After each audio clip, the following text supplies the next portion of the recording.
ayer nuestro compañero Matías Garro decía que había humo multicolor, no humo blanco con la reforma de la Seguridad Social. ¿Cómo estás, Eduardo? ¿Qué tal? ¿Cómo están? Bienvenido, Gusto. Eduardo.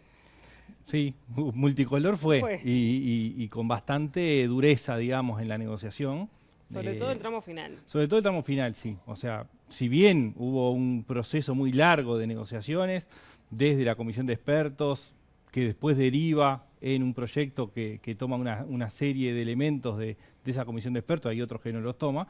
Después está toda la negociación política hasta que llega al Senado y cuando parecía que era bastante más sencillo, empezó a complicarse la negociación, donde el tramo final termina siendo en la semana de turismo, en los últimos días, o sea, justo sobre el último momento que estaba previsto que se reuniera la comisión el 10 de abril.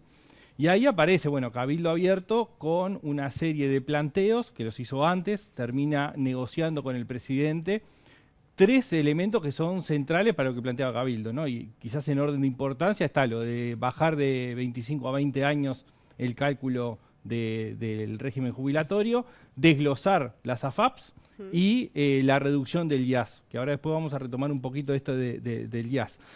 Lo que pasa ahí también es que se empieza a generar mucho ruido adentro de la coalición, ¿no? Es decir, bueno, ¿cuánto fue una negociación bilateral sin conocimiento de los socios o cuánto los socios estaban informados? Los últimos datos, digamos, que ha habido en función de los comentarios que han hecho tanto el Partido Independiente como parte del Partido Colorado es que las negociaciones estaban siendo informadas.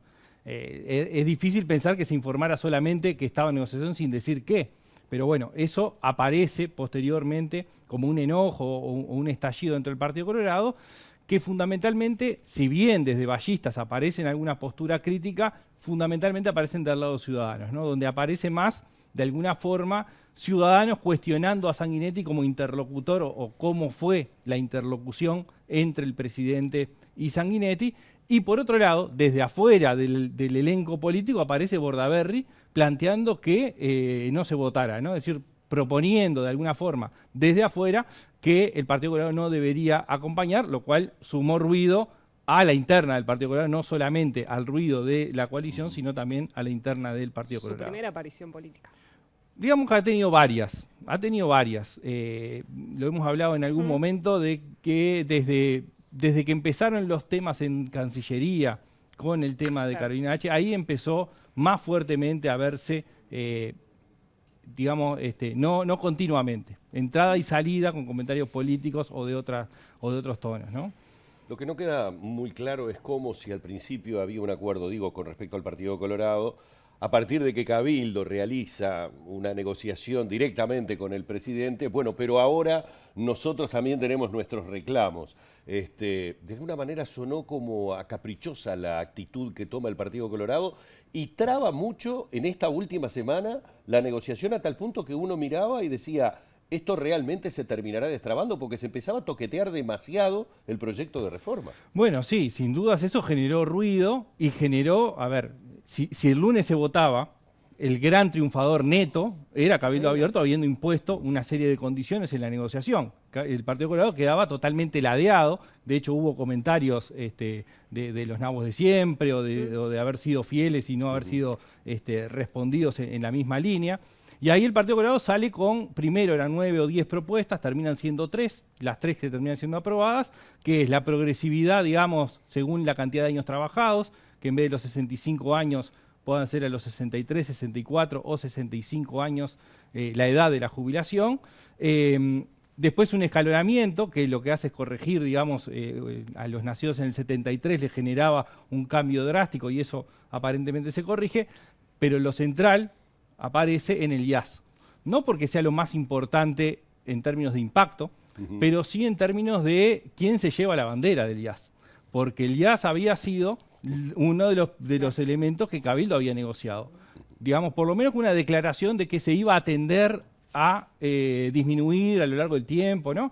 Ahora se le pone un poco más de contenido, más precisiones a esa disminución, pero enseguida que había salido el tema IAS del lado de Cabildo Abierto, también había habido una respuesta del lado de Subía diciendo que esa era la bandera del Partido Colorado y que se había dejado que se la robaran de alguna forma. Entonces ahí aparece un terreno de disputa entre el Partido Colorado y su vía, sobre todo, digamos, como gran impulsor, con lo que Cabildo Abierto había conseguido. ¿Y la oposición, el Frente Amplio? Bueno, el Frente Amplio de alguna forma ha quedado un poco incómodo, pero por no participar. Es decir, a ver, acá había dos posibilidades, que el Frente Amplio tuviera una actitud, digamos, de participar, si estaban las condiciones, porque acá de los dos lados se quejan, y de los dos lados se quejan con razón desde su lugar. Es decir, las condiciones en que se negoció da para interpretar que el Frente Amplio no tenía espacio para negociar, y del lado del oficialismo decir el Frente Amplio no quiso participar. No propuso nada. No propuso nada. Bueno, no propuso y el Frente Amplio dice no estaban las condiciones para proponer. Entonces, desde los dos lados hay posibilidades de pensarlos desde ese punto de vista. Lo que sí, hace unas 2 semanas que estábamos hablando de esto, pues ya van varias veces, sí.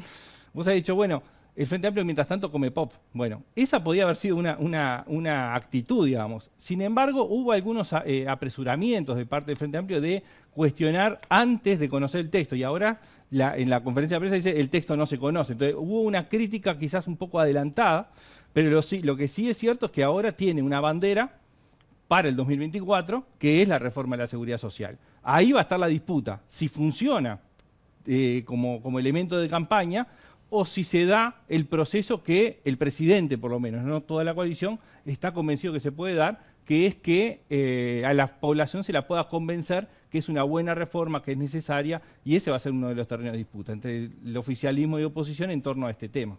Muy bien, a partir del lunes un nuevo capítulo.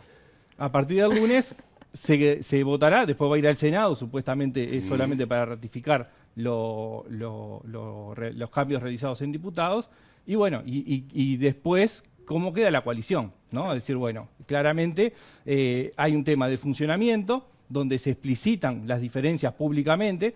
Para algunos lo consideran como un elemento positivo, porque en realidad logra mostrar las divergencias, pero la coalición ha tenido algunos éxitos, claramente, en el funcionamiento, en aprobar la ley de urgente consideración, en aprobar el presupuesto nacional, en aprobar ahora la reforma de la seguridad social, pero lo que quedan son heridas, ¿no? Claramente ha habido intercambios públicos entre socios de la coalición de un nivel en términos de agresividad que es difícil. Si bien en la política lo personal en general queda de lado, ha habido varios cuestionamientos que hacen que la coalición de alguna forma tenga que reconstruir su vínculo interno, en términos de confianza, en términos personales, para seguir avanzando en la medida que vengan los proyectos, quedando poco para terminar el gobierno, ¿no? Eduardo, muchísimas gracias.